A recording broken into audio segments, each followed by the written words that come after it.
Hello दोस्तों, कैसे हो आप। मेरा नाम है विशाल कुमार। मैं आपका वेलकम करता हूं जेड एक्स मैथ पर।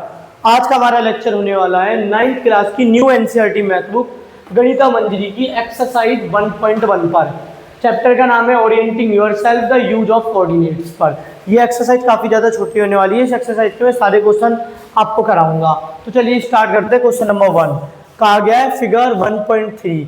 जो एक्चुअल फिगर है जो आपकी बुक का है वो भी मैं यहाँ पर वीडियो एडिटिंग के टाइम ऐड कर दूंगा। तो figure 1.3 show Reyan's room with point O A B C marking its corner. तो देखिए रेयांस के रूम के जो कॉर्नर है उनका नाम है ओ ए बी सी। देखिए इस वाले कॉर्नर का नाम है ओ, ये वाला कॉर्नर ए, फिर बी, फिर सी। तो ये एक रूम है और इसके 4 कॉर्नर हैं और चारों कॉर्नर के नाम दिए हुए हैं ओ ए बी सी। फिर कहा गया it's corner the X and Y axis are marked in the figure, point O is the origin. कहा गया है ओ, जो पॉइंट ओ है वो ओरिजिन है और ये है वाई एक्सिस और ये वाली है जो हॉरिजॉन्टल लाइन है ये एक्स एक्सिस। अब देखते हैं सवाल कह रहा है रेफरिंग टू द फिगर 1.3 ये जो फिगर है इससे जवाब दे रहे हैं। Answer the following questions. Okay, पहला क्वेश्चन देखते हैं। If D1R1 represents the door to Ryan's room, how far is the door from left wall y-axis of the room? How far is the door from x-axis? Okay, तो door क्या है? Door है हमारा D1R1। तो देखिए इसमें D1R1 कहाँ है? तो ये लिखा D1 और ये लिखा R1, मतलब ये जो रीजन है ये डोर है रेयांस के रूम का। तो इस डोर के बारे में पूछा जा रहा है। ये वाई एक्सिस से कितना दूर है? लेफ्ट वॉल से कितना दूर है? लेफ्ट वॉल क्या है? Y axis. और ये एक्स एक्सिस से कितना दूर है? ओके, तो आपको दिख ही रहा है कि दोनों बोर्ड भर चुके हैं, तो मैं यहाँ पर लिखूंगा और फिर इरेज कर दूंगा। तो जो फर्स्ट पार्ट है उसका आंसर, तो देखिए आपसे पूछा जा रहा है how far is the door from left wall, जिसे वाई एक्सिस भी कहा गया है। ये होती है लेफ्ट वॉल, ये होती है राइट वॉल। और आप देखोगे कि लेफ्ट वॉल को वाई एक्सिस कहा गया है फ्रॉम रूम। ओके, तो ये डोर कितना दूर है लेफ्ट वॉल से? तो देखिए यहाँ पर मार्किंग है 8। इसका मतलब ये जो लेफ्ट वॉल है इससे 8 यूनिट की दूरी पर है डोर। तो हम कहेंगे वो लैंग्वेज लिखनी है जो आपको सवाल में दिया गया है। How far is the door from left wall, door from left wall is 8 units far. 1 unit far क्यों है? क्योंकि हमें इस बार ये नहीं पता कि ये जो स्केल लिया गया है 1 मीटर का है, 1 फुट का है, तो इसलिए मैंने 8 यूनिट कहा। तो देखिए जो पहला सवाल था इसके 2 पार्ट थे। पहला कि जो डोर है लेफ्ट वॉल से कितना दूर है, और लेफ्ट वॉल के लिए वाई एक्सिस भी कह सकते हैं कि डोर वाई एक्सिस से कितना दूर है, और यही डोर एक्स एक्सिस से कितना दूर है। तो वाई एक्सिस से दूरी ये रही वाई एक्सिस और यहाँ से डोर स्टार्ट हो रहा है तो ये दूरी ली जाएगी, और ये दूरी कितनी है? 8 यूनिट। एक तरीका और है इसे करने का। अगर मैं आपसे D1 के कोऑर्डिनेट्स पूछूं तो आप D1 के कोऑर्डिनेट्स क्या बताओगे? 8,0। एक्स की वैल्यू 8 है, वाई की वैल्यू 0। और मैं इससे पहले लेक्चर में आपको बता चुका हूँ कि अगर आपको वाई एक्सिस से दूरी निकालनी है तो वो एक्स कोऑर्डिनेट होती है। तो इसका एक्स कोऑर्डिनेट कितना है? 8। तो ये जो पॉइंट है वाई एक्सिस से कितना दूर होगा? 8। तो देखिए वही आ गया। चला था how far is the door from X axis, X axis से कितना दूर है? तो देखिए door from X axis 0 unit far, 0 units far. 0 क्यों आया? देखिए अगर आप ध्यान से देखो ये डोर तो एक्स एक्सिस पर ही है। अगर कोई चीज़ एक्स एक्सिस पर ही है तो एक्स एक्सिस से दूर कैसे हो सकती है? क्योंकि ये डोर अगर एक्स एक्सिस पर ही है तो इसका डिस्टेंस एक्स एक्सिस से 0 होगा। दूसरा तरीका, आपने देखा कि डोर का जो एक एंड पॉइंट है उसके कोऑर्डिनेट है 8,0 और आपको इसकी डिस्टेंस निकालनी है एक्स एक्सिस से, और एक्स एक्सिस का जो डिस्टेंस होता है वो वाई कोऑर्डिनेट होता है, और जो वाई एक्सिस से डिस्टेंस होता है वो एक्स कोऑर्डिनेट होता है। मैं पिछले लेक्चर में आपको बता चुका हूँ। तो आपको अगर एक्स एक्सिस से डिस्टेंस निकालना है तो एक्स एक्सिस से डिस्टेंस होगा वाई कोऑर्डिनेट, और वाई कोऑर्डिनेट क्या है? 0। इसीलिए ये जो हमारा डोर है ये जो रूम है इसका, ये जो डोर है रेयान के रूम का डोर है ये वाई एक्सिस से कितना दूर है 8 यूनिट, और एक्स एक्सिस से कितना दूर है 0 यूनिट, क्योंकि एक्स एक्सिस पर यही। तो door from left wall is 8 unit far, door from X axis is 0 unit far. तो एक्स एक्सिस से 0 यूनिट दूर है और वाई एक्सिस से 8 यूनिट दूर है। तो पहला सवाल तो हमारा हो चुका है। आप ये वाला पार्ट वीडियो पॉज करके लिख लेना, क्योंकि यहाँ पर मैं फिर सेकंड पार्ट करने वाला हूँ। फिर पूछा जा रहा है what's are the coordinates of D. कह रहा है D1 के what's are the coordinates of D1। D1 के कोऑर्डिनेट क्या है? तो देखिए D1 कहाँ है, ये है D1, और इसके कोऑर्डिनेट यहाँ पर लिखे ही पड़े हैं। कोऑर्डिनेट्स क्या है D1 के 8,0। तो ये वाला पार्ट मैं इरेज कर रहा हूँ और यहाँ पर सेकंड पार्ट करते हैं। सेकंड पार्ट में बोला जा रहा है कोऑर्डिनेट्स ऑफ डी। तो कोऑर्डिनेट्स ऑफ डी 8,0।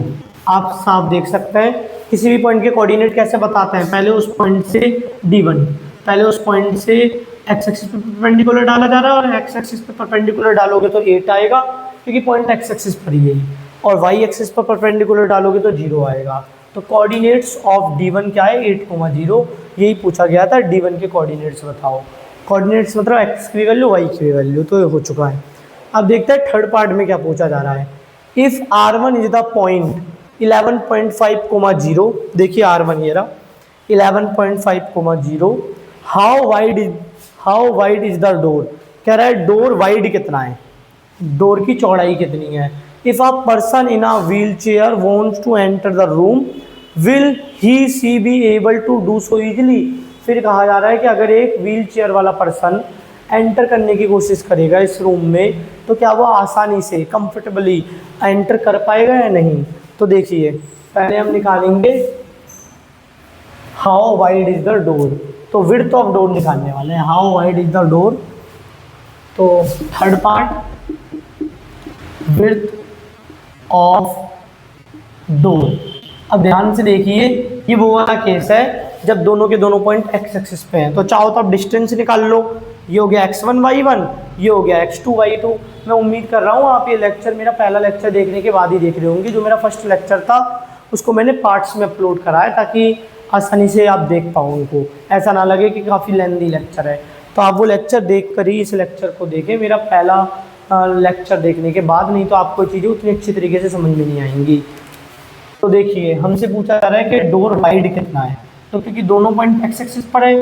अब देखिए ये जो 8 है ना, यहाँ से यहाँ तक का डिस्टेंस होता है 8 यूनिट, और 11.5 यहाँ से यहाँ तक का डिस्टेंस है, मतलब ओरिजिन से लेके डिस्टेंस नापा जाता है। तो अगर मैं आपसे बोलूँ ये डिस्टेंस कितना है, तो आप 11.5 जो कि इतना डिस्टेंस है, इसमें से 8 यूनिट डिस्टेंस जो कि ये डिस्टेंस है ओ D1 इतना घटा लीजिए, तो ये बचा हुआ डिस्टेंस आ जाएगा। तो ये हो जाएगा 11.5 माइनस 8, और 11 में से 8 गया 3.5 यूनिट्स। तो आपसे पूछा जा रहा था कि विड्थ ऑफ डोर क्या है, तो विड्थ ऑफ डोर है 3.5 यूनिट्स। तो विड्थ कितनी आई है डोर की 3.5 यूनिट्स। फिर कहा जा रहा है if a person in a wheel chair wants to enter the room will he see be able to do so easily. क्या वो आसानी से कर पाएगा। तो ये जो विड्थ है डोर की ये छोटी लग रही है, तो हम कहेंगे no. A wheel chair wheel chair person not wheel chair person can't enter easily. ऐसा मैंने क्यों लिखा है, क्योंकि ये जो विड्थ है डोर की ये कम है, और ज़्यादातर घरों में ऐसा ही होता है, जो डोर की विड्थ होती है वो छोटी बनाता है ताकि स्पेस बचाया जा सके।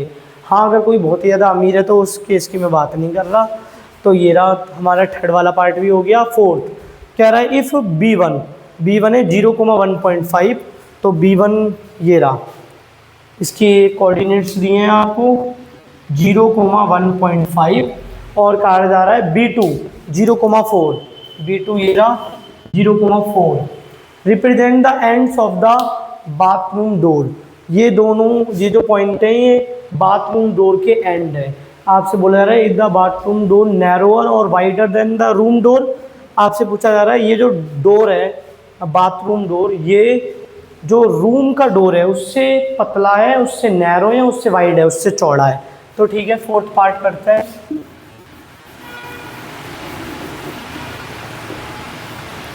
तो फोर्थ पार्ट के लिए पहले हमें निकालना पड़ेगा कि जो बाथरूम डोर है इसकी चौड़ाई क्या है।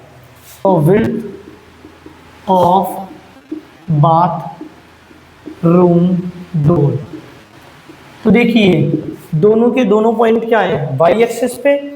तो ये जो B2 है ये है 4 यूनिट, और डिस्टेंस कहाँ से नापा जाता है ओरिजिन से, और ये जो B1 है ये है 1.5 unit away from origin.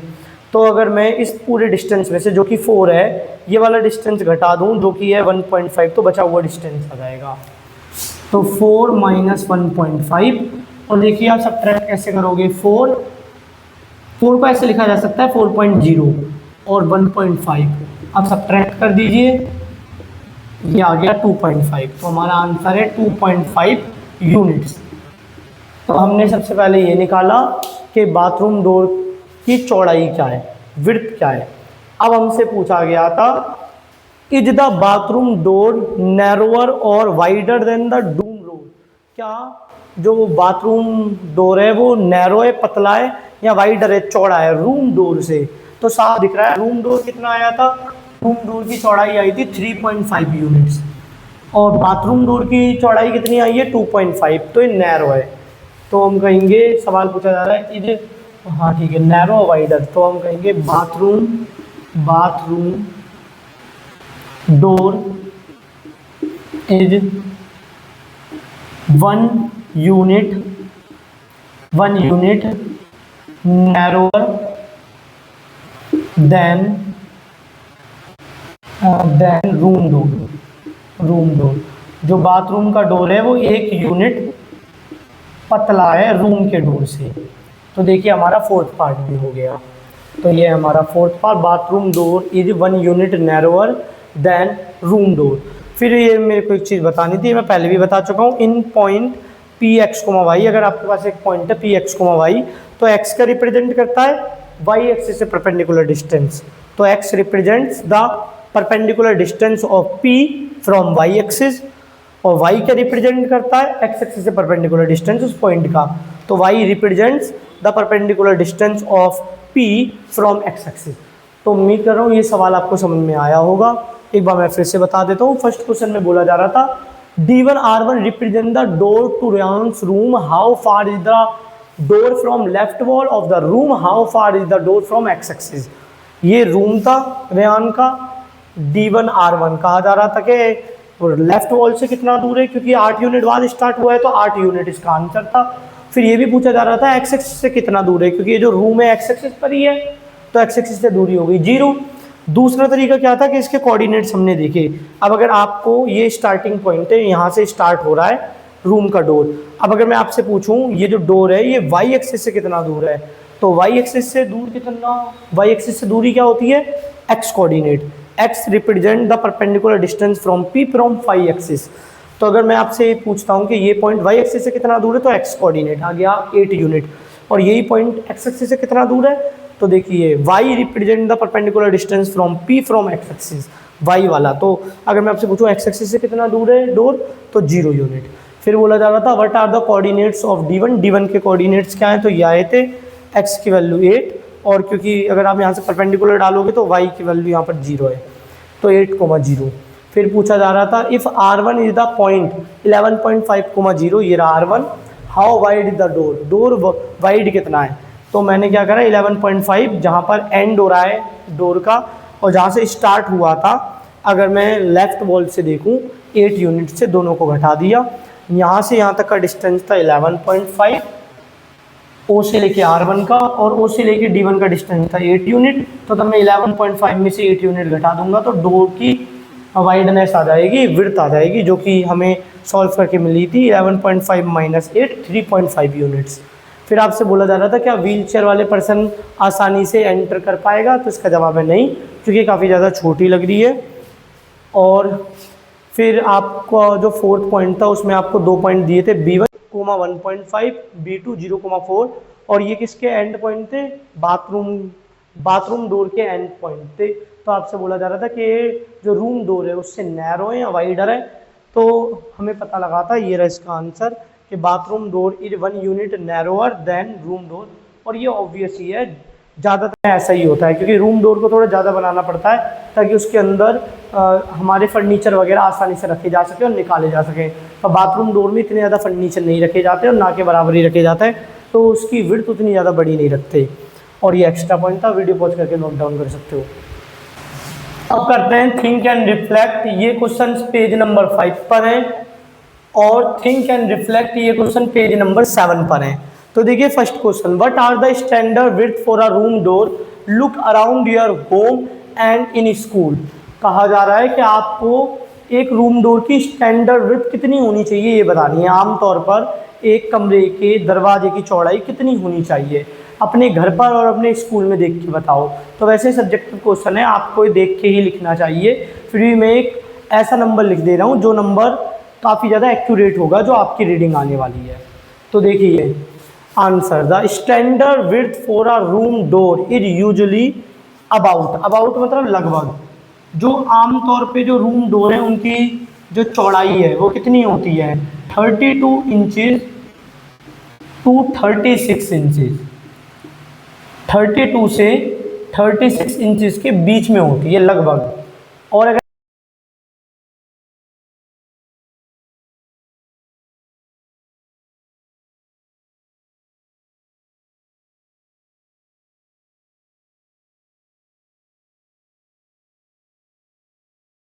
Second question देखते हैं, कह रहा है are the door in your school suitable for the people in wheel chair. कह रहा है आपके स्कूल में जो डोर है क्या वो व्हील चेयर वालों के लिए सुटेबल है। तो ये फिर से सब्जेक्टिव क्वेश्चन है, आपको खुद देख के लिखना चाहिए। फिर भी मैं आपको बताता हूँ, अ wheel chair accessible door should be at least. अगर कोई आदमी के लिए कोई ऐसा गेट चाहिए कि वो उसके लिए सुटेबल हो, व्हील चेयर वाला पर्सन है, तो कम से कम बी एटलीस्ट 32 इंचेस वाइड तो होना ही चाहिए। अ wheel chair accessible door should be at least 32 inches. 32 मतलब 32 इंचेस मतलब 81 सेंटीमीटर वाइडर। तो अगर किसी व्हील चेयर वालों को कोई डोर यूज करना है तो 32 इंचेस एटलीस्ट होनी ही चाहिए। फिर है think and reflect page number 7 पर, but is the X coordinate of a point on Y axis. मैं आपको फर्स्ट लेक्चर में बता चुका हूँ कि अगर ये एक कार्टेशियन प्लेन है, यहाँ पर 1 है, यहाँ पर 2 है, यहाँ पर 3, यहाँ पर 4 और कोई पॉइंट है जो वाई एक्सिस पर है, तो बताइए इसके कोऑर्डिनेट्स क्या होंगे। पहले एक्स पे परपेंडिकुलर डालेंगे, यहाँ पर एक्स पे क्या होता है 0 और वाई पर तो ये है ही है। तो अगर कोई पॉइंट वाई एक्सिस पर है तो उसका एक्स कोऑर्डिनेट क्या होगा 0, यही पूछ रहा है। But is the X coordinate of a point on Y axis. तो आंसर, तो पॉइंट के कोऑर्डिनेट्स पहले लिखते हैं। Point coordinates lie on Y axis. अगर पॉइंट वाई एक्सिस पे है तो उसके कोऑर्डिनेट क्या होंगे, एक्स की वैल्यू 0, वाई कुछ भी हो सकती है। आपसे पूछा जा रहा है what is the X coordinate, तो एक्स कोऑर्डिनेट क्या है 0। X coordinate of a point lied on Y axis, तो इसका आंसर होगा 0। आप सिर्फ ये वाली लाइन भी लिख सकते हो, ऊपर वाला लिखने की नीड नहीं है। फिर पूछा जा रहा है is there a similar generalization of a point on X axis. क्या एक्स एक्सिस के लिए भी ये सिमिलर टाइप की जनरलाइजेशन की जा सकती है। हाँ, एक्स एक्सिस के लिए भी सिमिलर टाइप की जनरलाइजेशन की जा सकती है। जनरलाइजेशन क्या है कि मान लीजिए अगर कोई पॉइंट एक्स एक्सिस पर है, मान लीजिए ये, तो इसके मुझे कोऑर्डिनेट्स निकालना है, तो एक्स एक्सिस पर परपेंडिकुलर डालेंगे तो 4 ही आएगा क्योंकि पॉइंट ही एक्स एक्सिस पर है। और अगर वाई एक्सिस पर परपेंडिकुलर डालेंगे तो वो पॉइंट वाई एक्सिस को काटेगा 0 पर। यहाँ पर एक्स का, यहाँ पर वाई लाइन का भी 0 होता है और एक्स लाइन का भी 0 होता है, तो 4,0। तो अगर मैं आंसर 2 करूँ तो point coordinates lies on X axis. तो अगर कोई पॉइंट एक्स एक्सिस पर है तो एक्स एक्सिस की वैल्यू तो कुछ ना कुछ होगी, एक्स कोऑर्डिनेट की वैल्यू तो कुछ ना कुछ होगी, पर वाई कोऑर्डिनेट की वैल्यू क्या होने वाली है 0। और अगर हमें इसको ये पूछा जा रहा है कि वाई कोऑर्डिनेट क्या होगा। जैसे इसमें एक्स कोऑर्डिनेट पूछा जा रहा था, तो वाई कोऑर्डिनेट क्या होगा, वाई कोऑर्डिनेट्स, कोऑर्डिनेट्स लिखने की जरूरत नहीं क्योंकि एक ही कोऑर्डिनेट की बात हो रही है, of a point lie on X axis. अगर पॉइंट एक्स एक्सिस पर है तो वाई कोऑर्डिनेट क्या होने वाला है, अगर पॉइंट एक्स एक्सिस पर है तो वाई कोऑर्डिनेट क्या होने वाला है, 0। फिर देखते हैं थर्ड पार्ट, कहा जा रहा है does point Q Y comma X ever coincide with point P X comma Y, justify your answer. मैं ये वाला पार्ट इरेज कर देता हूँ, वीडियो पॉज करके लिख लीजिए। तो कह रहा है क्या पी और क्यू कोइंसाइड कर सकते हैं, क्या पी और क्यू कोइंसाइड कर सकते हैं। तो देखते हैं पी क्या दिए हैं आपको, पी के कोऑर्डिनेट दिए हैं एक्स कोमा वाई और क्यू के कोऑर्डिनेट दिए हैं वाई कोमा एक्स। तो देखिए if P and Q will coincide, अगर P and Q coincide करते हैं या करेंगे, if P and Q will coincide, तो P के जो कोऑर्डिनेट्स हैं वो Q के कोऑर्डिनेट के बराबर हो जाएंगे। क्यों, क्योंकि दो पॉइंट अगर कोइंसाइड करेंगे तो दोनों के x कोऑर्डिनेट और y कोऑर्डिनेट इक्वल हो जाएंगे।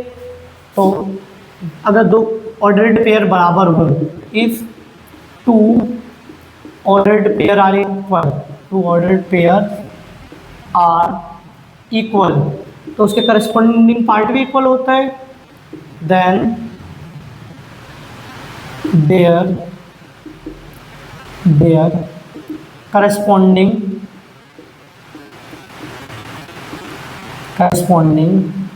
parts are also equal। इसका मतलब x बराबर y क्या हो जाएगा, क्योंकि करस्पॉन्डिंग पार्ट मतलब पहला वाला पार्ट पहले के इक्वल, दूसरा वाला पार्ट दूसरे के इक्वल। तो x बराबर y और y बराबर x, ये बात दो बार लिखने की जरूरत नहीं है, इसका एक ही कंक्लूजन निकलता है, x बराबर y। तो अगर ये दोनों पॉइंट एक दूसरे पे कोइंसाइड करना चाहते हैं, कोइंसाइड मतलब दोनों पॉइंट एक ही लोकेशन को लोकेट कर रहे हैं, तो फिर y कोऑर्डिनेट x कोऑर्डिनेट के बराबर होगा, y कोऑर्डिनेट के बराबर होगा, मतलब x को y के बराबर होना पड़ेगा। फिर क्या हो जा रहा है, इफ़ x y के बराबर नहीं है तो ये दोनों भी बराबर नहीं होंगे, बात सही है। If and only if x बराबर y is the claim true, तो इसका जवाब है यस। फोर्थ का आंसर है यस। आपसे बोला जा रहा है अगर x y के बराबर नहीं है तो ये दो ऑर्डर्ड पेयर भी बराबर नहीं होंगे, ये बात सही है, क्योंकि दो ऑर्डर्ड पेयर तभी बराबर होता है तो फर्स्ट कोऑर्डिनेट के बराबर हो, सेकंड कोऑर्डिनेट के बराबर हो। और आपको ये पहले ही दे दिया कि एक्स वाई के बराबर नहीं है, अगर एक्स वाई के बराबर नहीं है तो ऑर्डर्ड पेयर भी बराबर नहीं हो सकते। कह रहा है if and only if x बराबर वाई, अगर एक्स बराबर वाई है तब जाके बराबर होंगे। इज दिस क्लेम ट्रू, तो इसका जवाब है यस, क्योंकि अगर एक्स बराबर वाई होगा तो ये 5 लोगे तो ये भी 5 हो जाएगा, और ये तो आपने पहले से ही 5 ले रखा है, क्योंकि तब आपने एक्स की वैल्यू 5 ली थी तो वाई को भी 5 लेना ही पड़ेगा, क्योंकि कोऑर्डिनेट्स बराबर करना है। और फिर ये 5 है तो फिर से वो भी 5 ही है। तो इस तरीके से दोनों के दोनों पॉइंट एक ही लोकेशन को रिप्रेजेंट करेंगे। तो उम्मीद करता हूँ आपको ये एक्सरसाइज समझ में आई होगी। फिर भी कोई डाउट हो तो आप कमेंट सेक्शन में लिख सकते हो।